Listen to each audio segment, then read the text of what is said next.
should find your passion, and that's what I'm going to do. My background is project management. I'm going to start my work in 2 minutes now.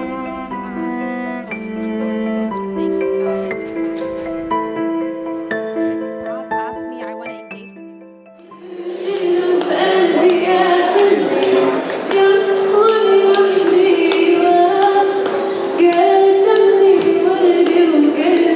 إيهاب تعال اعزف. تعال اعزف.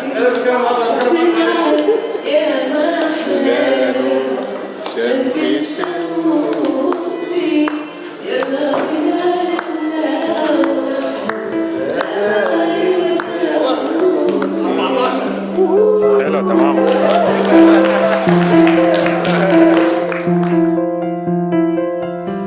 I feel like the convention this year was much more organized than last year, and I think mainly it's because it was organized by a professional.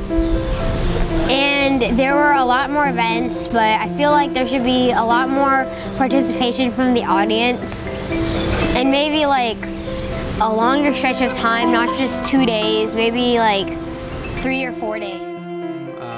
This is Mahmoud Izzuddin Siddiq. I am the board secretary of SAPAA, the Sudanese American Public Affairs Association. Al-Layla, we are holding our second annual conference for the organization, and this will be a quick recap of our first day of the conference.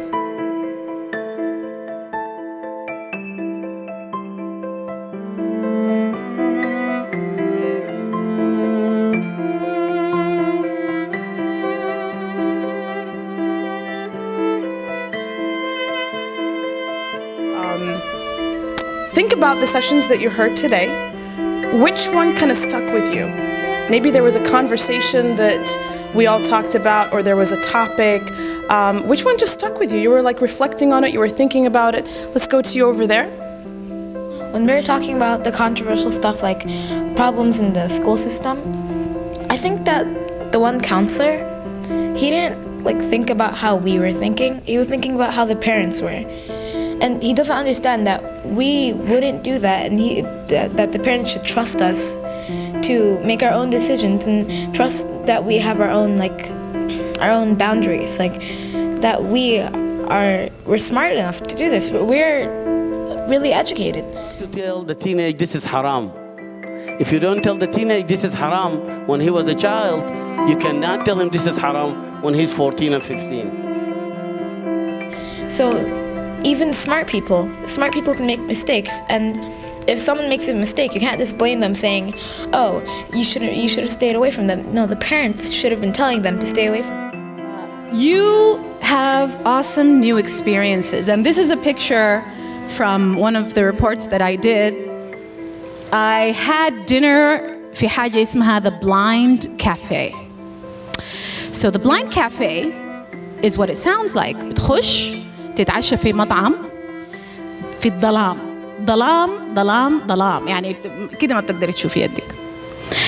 And so it was very challenging يعني just to be عميانة. I got to know what it felt like to be a blind person, and we sat there for 2 hours trying to find the food. You know, غطس يدي هيدا زيت. Oh my goodness. And then and the waiters were blind people. So for them عادي. هم بيجوا يساعدونا إحنا to be able to find the food أو عشان نقعد ونلقى ترابيزتنا. So that is just an awesome experience for me. It taught me so much يعني, and it gave me يعني, high appreciation for the community of people who are blind, and it empowered them because now they have the upper hand. Right? بقينا نحن الهانديكاب قاعدين ما عارفين الحاصل وهم عادي. This is their territory. So you get to have these experiences. My name is Mahja. I'm probably the older youth spectrum. So I just graduated from college, and I think for me, yes, the panels were really great, but I think the things that the young people have to say is just so amazingly profound for me. So like during the whole day, like they brought such a different viewpoint, and also showed us how smart they are and how much they're thinking. So I think for the audience, seeing the youth speak up really opened up more than what the panels have said, and really helps resonate with us. I'm putting now us and me in the adult category, but to us, just how fast this generation is growing. And I'm just so happy to witness this, and thank you guys for sharing. My name is Reham Osman. My thoughts of the day. Honestly, I like how the kids were talking about their parents.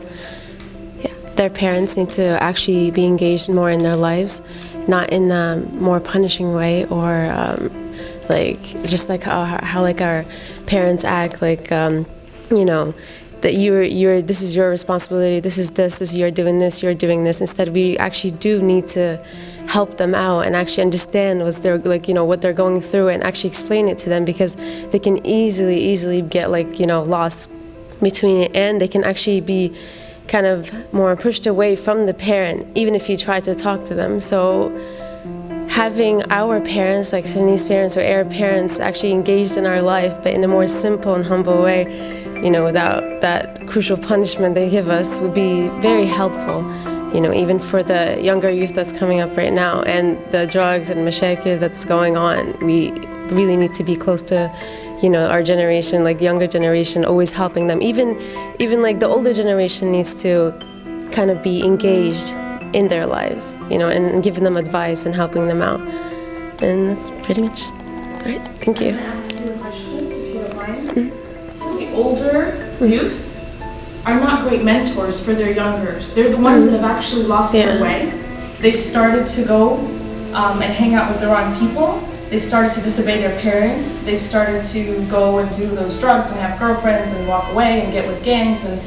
And so the youngers are actually sometimes almost lost. And I'm not saying all of them are like that. I'm saying some of them are like that, some of them are not. What do you think is the responsibility of the parents and also the elders that are actually role models for their younger children, their younger brothers and siblings? How do we solve this problem? Because it is a real disconnect right now in the society. What is your thoughts on that? And then we'll take it around. That's very true. It is kind of a disconnect. I mean, at this point, if you're going to have the, like, you know, the older generation already starting that kind of path, in that case, you just need the parent to kind of get really get engaged and, like, you know, like put a stop to it, because there's not going to be any mentor to the kids, the younger kids. So starting from the beginning, from, like, you know, the parents taking care of it, and then becoming role model and be like, okay, kids, this is what's going to happen if this happens. Like, just examples for, you know, the younger generation.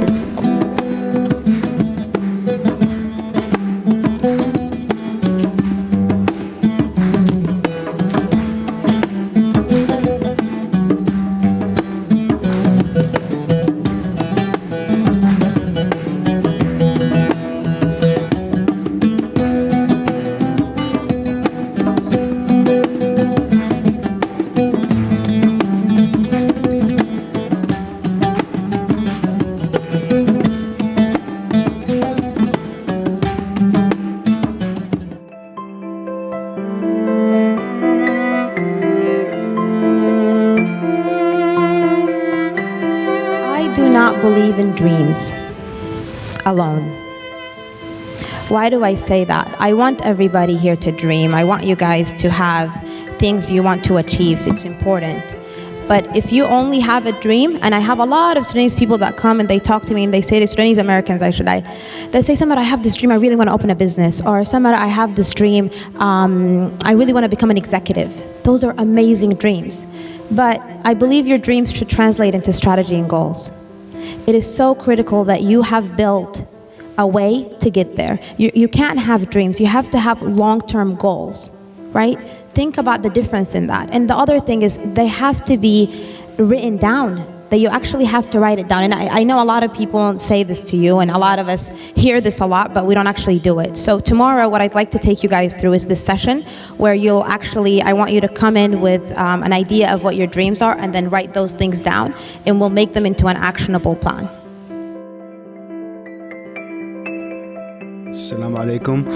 My name is Father Abu Ubaida, and my favorite part of the discussion was mainly during the panel Ustaz Usama's comments. And I really felt he kind of hit the nail on the head. He wasn't afraid to kind of call the parents out on what they need to do. And from my personal experience, kind of the parents that have the best success in keeping their kids on the path they want them to be are the parents that make the effort to not be parents as much as to be best friends to their kids. Your kids are going to grow up here and they're going to be influenced by this culture, and it's up to the parent to kind of let go of how their parents raised them, because it no longer applies when living here. And you got to take the steps to kind of adjust and accept parts of the American culture and the way your kids are, and kind of make an effort to reach out to them, and just kind of like he said, in that open dialogue that you have with your kids about their daily lives, these issues are going to come up.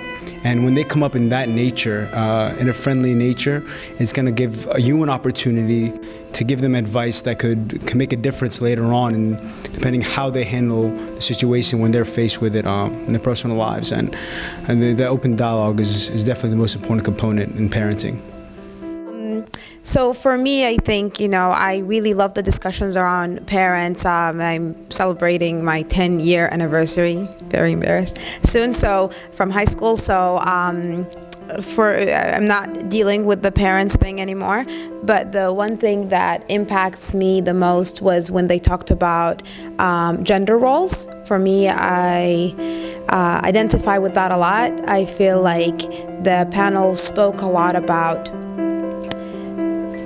how hard it would be for women to become successful, and I agree with that in part because I do think it still is more of a struggle to become successful. But I think here in the United States it's definitely a lot less than in Sudan or any Arabic places. But what I struggle with when it comes down to role genders is truly, can women who are successful be accepted?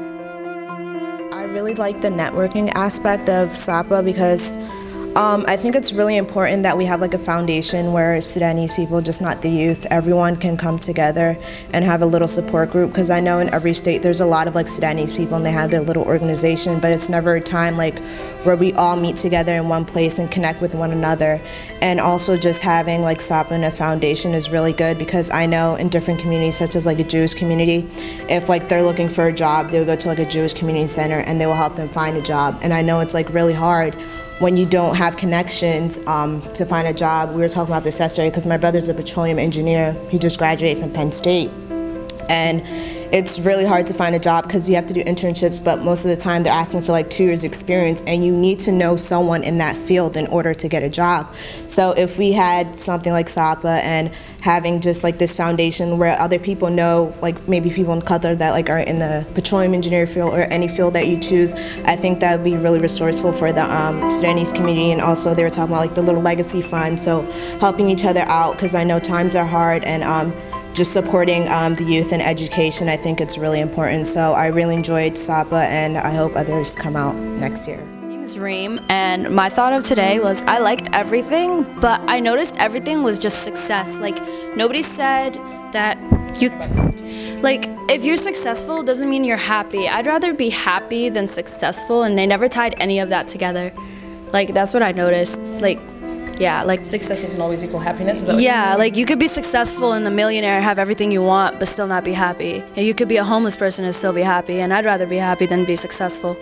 So that's what I've noticed. The thing I like about SAPAA is it teaches kids that you can be anything you can want when you get older, or like it gives you a chance to learn the bad things and good things, like gang violence and all those things are not good for you when you get older. But if you go on the good side, you can have a successful life and be happy and have everything you want in life. What I liked about today was Hana and Samar Elata's presentations, because they talked about how, I guess when someone talked about how when she went to university, she had to go through different majors, careers, to actually find out what she wanted to do right now.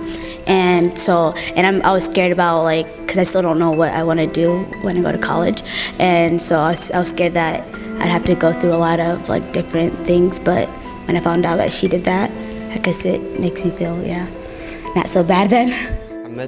I liked SAPAA, and it was really nice, especially the presentation and stuff. Well, as Nada said, should kids be on the conference table and talk? Because sometimes, especially when they were talking about the gangs and like the drugs and stuff. Not every kid does that, and they were talking about how like it's like a really hype, like this is not the 1990s or something. It's not Biggie Pac and like stuff like that. We don't do that. So I was like a more perspective as a child and like teens and stuff. That's what I like. I enjoyed the part when we were talking about like the relationship between the child and the parent, and like just how I feel like the older generations, they just need to be more open-minded and I guess listen to their children. And I agree with them how they said that the youth, I think, need to have a bigger voice, and they should probably, or they need more involvement and stuff. So. Favorite part was how they were talking about to be successful, you don't always have to start on top and be the best. Like, I mean, even though you might have like a downfall, like, or coming from Sudan and you're not, like, you can start somewhere low and always succeed. You don't have to start off like always getting the best grades, always like getting the best thing that you can, that how you can start from a very low place, or you can come from Sudan without a lot of money and you can still become very successful, you don't have to constantly start off at a very high point. And the topic that really touched me, like really inspired me, is by Sadiq, I believe his name is. Yeah, he was talking about the business and working towards business, right? Okay, so what motivated me about his speech was how he started. Like, he was just a delivery guy. He started from scratch practically. Like, he worked himself up, worked hard every day. Maybe that wasn't his plan in the beginning, but how he got to the top and achieved what he could achieve for his sake, for his family's sake, and choosing that path, that was very brave of him and very inspiring as well. So I'm really glad I heard his story, and I wish that I could work as hard as he did to achieve what he wanted. That would be good. Right? Wish or will? I will. I hope I will. Yeah. Someone who wants to become a millionaire, have them talk to me. I'll show you the way. And by the way, I invited 4 or 5 folks from the Virginia area who are qualified to own stores, but they didn't have the money to do it. So I said, come to the conference. We'll try to team you up with folks who have money, and hopefully we can invest in you. Guess what? No one showed up. That's our problem right here. So money is available, but nobody wants to come and take it. And go to college, that I should try to step out of the box and try things that I never did, and like start something new. Like, if I don't like something, I should try another and not like get frustrated. What's your name? My name is Razaz. My name is Maha Hassan, and what I really enjoyed of SAPAA today was the inclusion of like the youth and the adults and then the 20-somethings, because it just showed that like when people, like Sudanese American community here has had different experiences like compared to the parents who came here from Sudan and learned to adapt, and then the kids who grew up and were trying to bridge the different cultures, and then especially the people who have grown up, like the teenagers and the 20-somethings, who can pass it on to the youth, and so that now that the youth has the voice, and since they're included, they can voice like their own concerns. My name's Maha Ahmed, and what I really liked about was they talked about like the whole like topic of like Sudanese American identity, because I feel like that topic is like, I feel like it's really like pertinent to the Sudanese community, because I remember like a lot of me and my like Sudanese friends, we talk about it, how like you come here and like, this is not all of them, but like it's definitely like it's a good amount. Like black people will be like, you're not black because quote unquote slavery, XYZ, you weren't relevant to that whole issue and stuff like that. And then you go to the Arabs, they'll be like, you're not Arab because you're black. And then I had this one girl who had the nerve to be like, you're not African because you're Arab, and you guys like don't have like you don't have like one of the, what do you call it, the beginning of a African language, like the base African language. So I don't know, it made me like really think about it, and to the point where I just want to be like, I'm Sudanese, I'm not anything, like don't include me in any race, like I'm just Sudanese, like, yeah. To be honest, I enjoyed every bit of the whole SAPAA. And I never thought I would come here except for being just convinced this today. So I enjoyed everything from parenting to leadership, being successful. My name is Khalid Bahaddin. I really enjoyed the conference today. It had a lot of interesting subjects, and the most important part to me was the business part that Al-Sadiq was talking about. I like the idea that he started as a driver, and I mean, he owns like a driver and a Domino's Pizza, but now he owns like several pizza stores. That was really interesting. So I will, and I wish that I could be like him. Thank you. For those of you who don't know what SAPAA stands for, is Sudanese American Public Affairs Association. Today's program will be having some international speakers, business empowerment speakers, talent showcase, and health perspectives. My name is Mithani, and every talk here today was very crucial for me because next month I'll be starting college, and there's a lot of pressure on me to figure out what I want to do with my life and which direction I'm headed. And the most important lesson I took from today was just when you're looking for your career, you don't just have to stick with what you're good at. You should find your passion, and that's what I'm going to do. Okay, what I really liked was the part about pursuing businesses and stuff like that, cause for the most part they didn't really teach us about a business. They really taught us, you know, how to run that business, how to keep that business in check. And for me, for the most part, one person who really taught me, it was like Edward Bana, because he was the one that taught me to run a business. You have to have confidence. Cause after talking to him, he's the one who gave me confidence.